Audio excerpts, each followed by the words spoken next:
আসসালামু আলাইকুম প্রিয় ভিউয়ার্স। কৃষিজের অন্তরে ইউটিউব চ্যানেলের পক্ষ থেকে জানাচ্ছি আন্তরিক প্রীতি ও শুভেচ্ছা। সর্বপ্রথম যারা এই ভিডিওটা দেখা শুরু করবেন মাশাআল্লাহ বলে ভিডিও দেখা শুরু করবেন। আজকে ভেড়ার খামার সম্পর্কে বা বাচ্চা ডেলিভারি সম্পর্কে গুরুত্বপূর্ণ কিছু তথ্য দিব A to Z। তো ধৈর্য সহকারে ভিডিওটা সম্পূর্ণ ভিডিওটা দেখবেন। তো সর্বপ্রথম একটা জিনিস বলে দেই, মনে করেন যে বাচ্চা যখন ডেলিভারির সময় হইব বা ব্যথা হইব, আপনি যদি চান তাইলে হাতে টান দিয়া বাচ্চাগুলা ডেলিভারি করতে পারেন। আর যদি না পারেন সেক্ষেত্রে অটোমেটিকলি আইনামাতেই ডেলিভারি হইব। তো আমার একটা ভেড়া দেখেন মানে ব্যথা উঠছে, যেটা বাচ্চা ডেলিভারি হইব।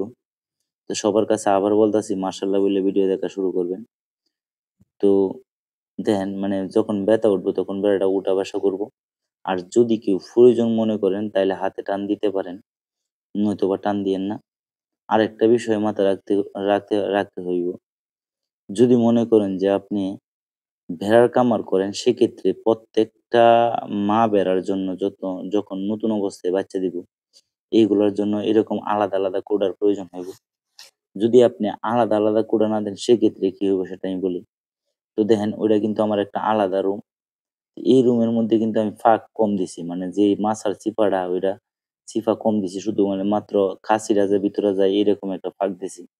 যেন বাচ্চার পাও ভিতরে না যায়। আর যদি আপনি এরকমভাবে আলাদা কুড়া না করেন সেক্ষেত্রে কিন্তু আপনার সমস্যা হইব। কেননা এই বাচ্চাগুলা কিন্তু সমস্যা হইব। তো দেখেন বাচ্চার কিন্তু মাথাও বাইরে হয়ে গেছে, ঠ্যাংও বাইরে গেছে। যেহেতু একটা কুকুরে আওয়াজ দিছে যার কারণে আমি বলছি আবু সাইডে যে বাচ্চারা ডেলিভারি করতো। তো অল্প সময়ের মধ্যে টান দিয়া এই যে কত সহজে বাইর করে ফেলছি।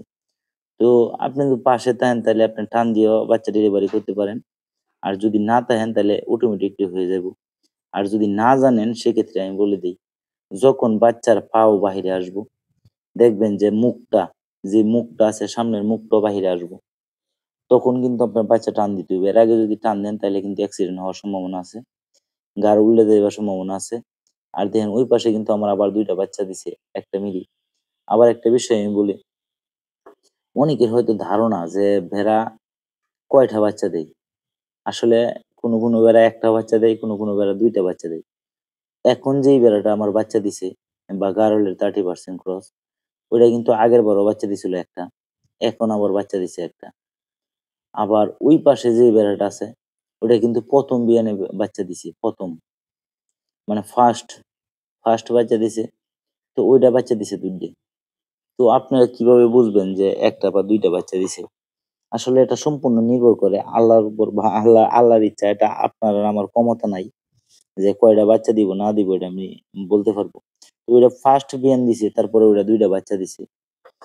তো মাশাআল্লাহ ২ টা বাচ্চা সাদা কালার মানে একবারে সাদা কালো সাদা হইছে। পুটপুটে সাদা হইছে। তো সবাই আমার জন্য দোয়া করবেন, আমার খামারের জন্য দোয়া করবেন।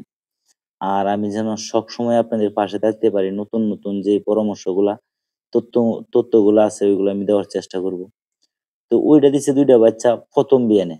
একবারে ফার্স্ট বিয়ানে ২ টা বাচ্চা দিছে। তাইলে ওটা সেকেন্ড বিয়ান ওটা কেন ২ টা দিল না? আসলে ওইটা কোন সাবজেক্ট না। এটা আল্লাহর ইচ্ছা। ১ টাও হইতে পারে, ২ টা হইতে পারে। আমি সবসময় আপনাদের বলি যে একটা বেড়া থেকে আপনি ১ বছরে সর্বোচ্চ ৩ টা বাচ্চা ধরতে পারেন। হয়তোবা কোনোটা বাচ্চা নষ্ট করব, কোনোটা ৩ টা দিব, কোনোটা ২ টা দিব, কোনোটা ১ টা দিব, কোনোবার হয়তো ২ টা দিব।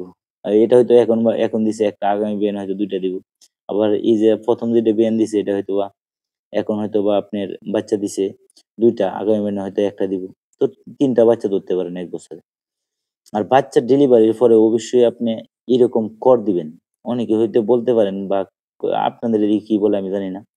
কর বা বন বা বিচালি একেক জায়গায় একেক কিছু বলে।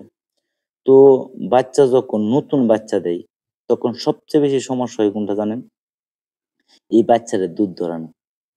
মানে আপনার সর্বপ্রথম যেগুলো ফুরান আছে এগুলো সমস্যা নাই। এলে অটোমেটিকলি বাচ্চারা দুধ দিব। আর মানে বাচ্চাও দাঁড়াইব। যেহেতু এটা নতুন বিয়ানে বাচ্চা দিছে ২ টা, ২ টা বাচ্চা একটু দুর্বল হইব। যেহেতু নতুন বিয়ান। আবার ৩য় বিয়ান হইলে ২য় বিয়ান বা ৩য় বিয়ানে ২ টা বাচ্চা তো সেক্ষেত্রে সমস্যা আছে না? আর ১ম বিয়ানের সবচেয়ে বেশি সমস্যা হইল আপনার বাচ্চারে দুধ ধরাইতে হইব। কারণ নতুন বিয়ান দিয়ে যখন সময় অনেক সময় অনেক বেড়া আছে যে বাচ্চারা দুধ দিতেছে না। কিন্তু আমার বেড়াগুলো এরকম না, মাশাআল্লাহ দুধ দেয় ভালো।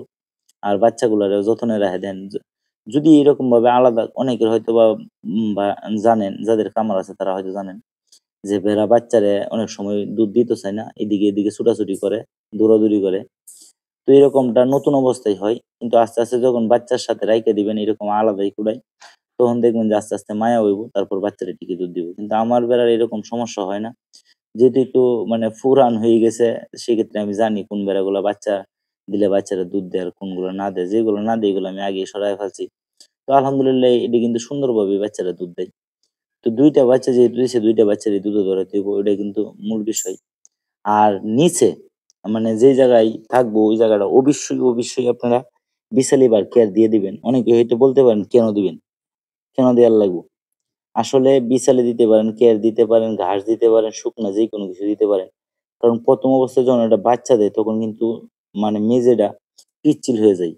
আর পিচ্ছিলের কারণে এই বাচ্চাগুলা সঠিকভাবে খাওয়াইতে পারে না। যার কারণে অবশ্যই বনগুলা দিয়ে দিবেন। আর মনে করেন যে বাচ্চাটা হওয়ার পরেই আপনি চেষ্টা করবেন যে বাচ্চাটা দুধে ধরানোর জন্য। যদি আপনি দুধে ধরাইতে পারেন তাইলে ভাববেন যে আপনি সাকসেস।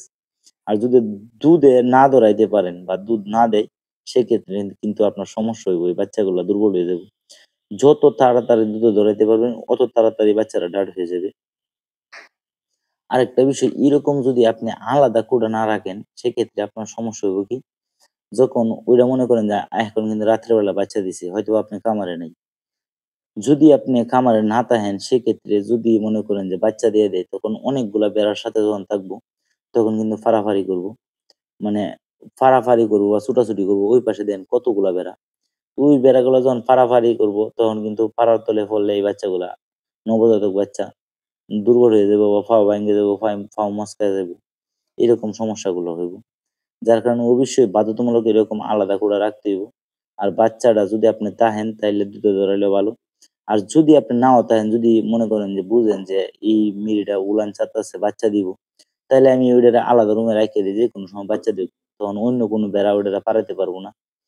তো আশা করি বুঝতে পারছেন। যদি ভিডিওটা ভালো লাগে তাইলে একটা লাইক কইরেন, একটা কমেন্ট কইরেন। আর ভিডিওটা একটা শেয়ার দিয়েন। আসলে যদি আপনাদের লাইক, কমেন্ট, শেয়ার পাই তাইলে আমাদের ভিডিও করার আগ্রহ বেড়ে যায়। আর আপনাদের কাছে আমার একটা দাবি, সবাই, সবাই ভিডিও দেখার সময় মাশাআল্লাহ বইলে ভিডিও দেখা শুরু করবেন। আর অবশ্যই আপনারা একটা লাইক, কমেন্ট, শেয়ার করে দিবেন। তো ধন্যবাদ সবাইকে। সবাই ভালো থাইকেন, সুস্থ থাইকেন, আমার জন্য দোয়া রাইখেন। আর যেকোনো ধরনের জন্য পরামর্শের জন্য মেসেজ